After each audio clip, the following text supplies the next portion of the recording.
ज्ञान। एक, तुम्हें ड्रामा की यथार्थ नॉलेज है। तुम जानते हो ड्रामानुसार अब इस सारे मृत्युलोक को भस्मीभूत होना है। दो, अभी यह दुनिया वर्थ नॉट ए पेनी बन गई है, हमें वर्थ पाउंड बनना है। इसमें जो कुछ होता है वह फिर हूबहू कल्प के बाद रिपीट होगा। तीन, बाप समझाते हैं, वास्तव में तुम हो प्रवृत्ति मार्ग वाले।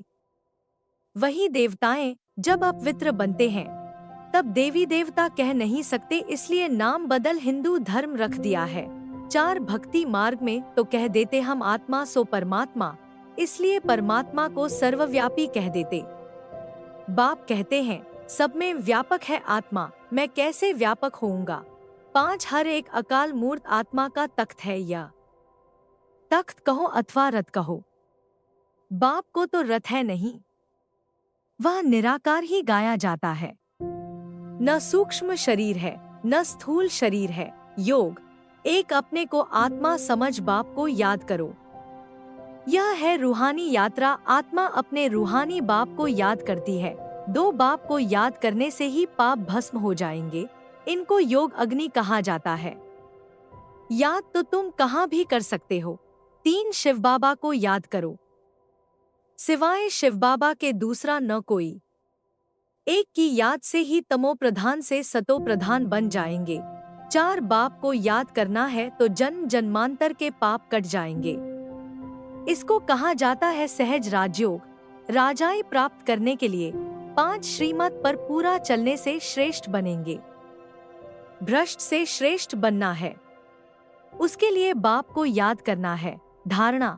एक, पवित्र बनकर पक्का वैष्णव बनना है। खानपान की भी पूरी परहेज करनी है।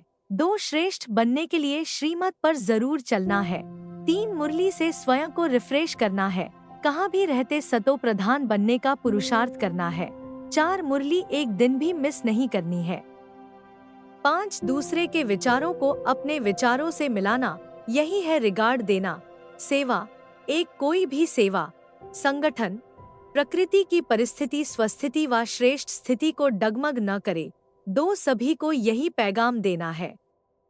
छोटे बच्चों का भी हक है, शिव बाबा के बच्चे हैं ना, तो सबका हक है। सबको कहना है अपने को आत्मा समझो।